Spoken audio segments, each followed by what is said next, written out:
حالانکہ پاکستان میں سب کچھ ہے، جمہوری ہو نہ ہو مگر ایک منتخب نظام حکومت ہے، میڈیا آزاد نہیں ہے، بے لگام ہے، کہنے کو جیلوں میں کوئی سیاسی قیدی بھی نہیں، آپ فوج، عدلیہ، بیوروکریسی، سیاستدانوں اور اب تو دوست ممالک پہ بھی تنقید کر سکتے ہیں، اپنی ذمہ داری پہ لکھ اور بول سکتے ہیں۔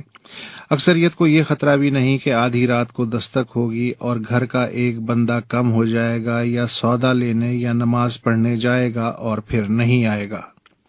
بظاہر پاکستان اس وقت نہ تو سرد جنگ کے زمانے کا مالی خولیائی مشرقی جرمنی یا رومانیہ ہے، نہ ہی 60 کی دہائی کا سہارتوئی انڈونیشیا یا 70 کی دہائی کا ساواکی ایران یا جرنیلی ارجنٹینا، اور نہ ہی آج کا فاشسٹ مصر یا خاندان گزیدہ سعودی عرب یا انارکانہ شام۔ پاکستان افریقہ کا خانہ جنگ کانگو اور کھنڈرائی صومالیہ بھی نہیں۔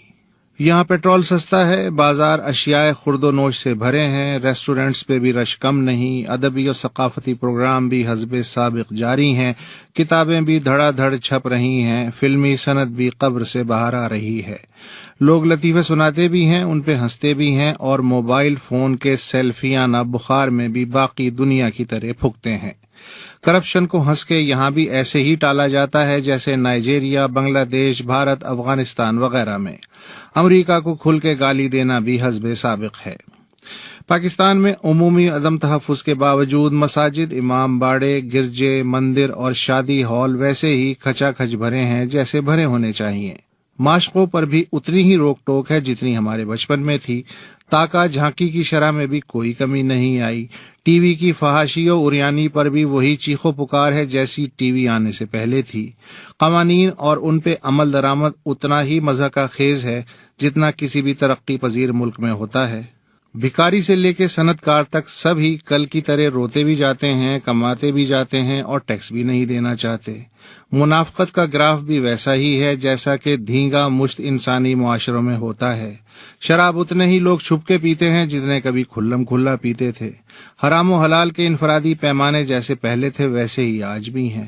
غصہ پہلے بھی لوگوں کی ناک پہ تھا، آج بھی ہے۔ حسد، کینہ، بغض، شیطنیت، انسانیت، عورتوں کا احترام و بے حرمتی، بچوں کی پرورش و عدم پرورش، سب کچھ وہی ہے جو کسی بھی فوجی و سویلین دائیں یا بائیں کے دور میں ہوتا ہے۔ پھر بھی کچھ ہے جو پاکستانی سماج سے چھن گیا ہے۔ مجھے یہ تو نہیں معلوم کہ کیا چھن گیا ہے، مگر ہاں لوگ اب خالص جھوٹ یا خالص سچ بولتے ہوئے گھبراتے ہیں، دل کھول کے سامنے نہیں رکھتے بلکہ سامنے والے کا ذہنی ناپ لے کے ایسا باطونی لباس سیتے ہیں جو سننے والے کو تنگ محسوس نہ ہو۔ سب پرتپاک ہیں لیکن کسی کو کسی پہ یقین نہیں کہ کس کے ڈانڈے کہاں پہ مل رہے ہیں،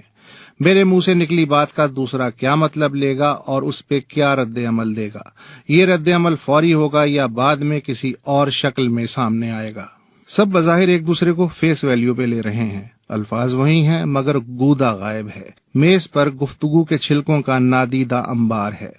روز ساتھ بیٹھنے والوں میں اب یہ لاشعوری احتیاط اور ٹٹول بھی در آئی ہے کہ مکھوٹے کے پیچھے کیا ہے، کہیں یہ بھیڑیا تو نہیں، سور تو نہیں، تیندوا تو نہیں، بندر تو نہیں، طوطا چڑیا تو نہیں، ہو سکتا ہے جسے میں خرگوش سمجھ رہا ہوں دراصل سانپ ہو، اور جو کل تک مینا تھی آج وہی مینا دراصل۔ ہاں یہی سماج تھا جہاں ننگی تپتی آمرانہ فضا میں بھی کوئی بات کہتے ہوئے دائیں بائیں نہیں دیکھنا پڑتا تھا، حساس ترین مذہبی و غیر مذہبی معاملات پر الجھتے ہوئے بھی کوئی اندر سے لگامیں نہیں کھینچتا تھا، رک جا، ابے رک جا، پاگل ہو گیا ہے کیا؟ لیکن اب یوں لگتا ہے کہ ہوا تیز چل رہی ہے مگر سانس رک رہی ہے۔ بظاہر کوئی کسی پہ نگراں نہیں مگر ہر کوئی اپنا ہمہ وقت نگراں ہے، سب آزاد گھوم رہے ہیں مگر اپنی سوچ اور روح اپنی ہی زنجیروں میں جکڑے ہوئے،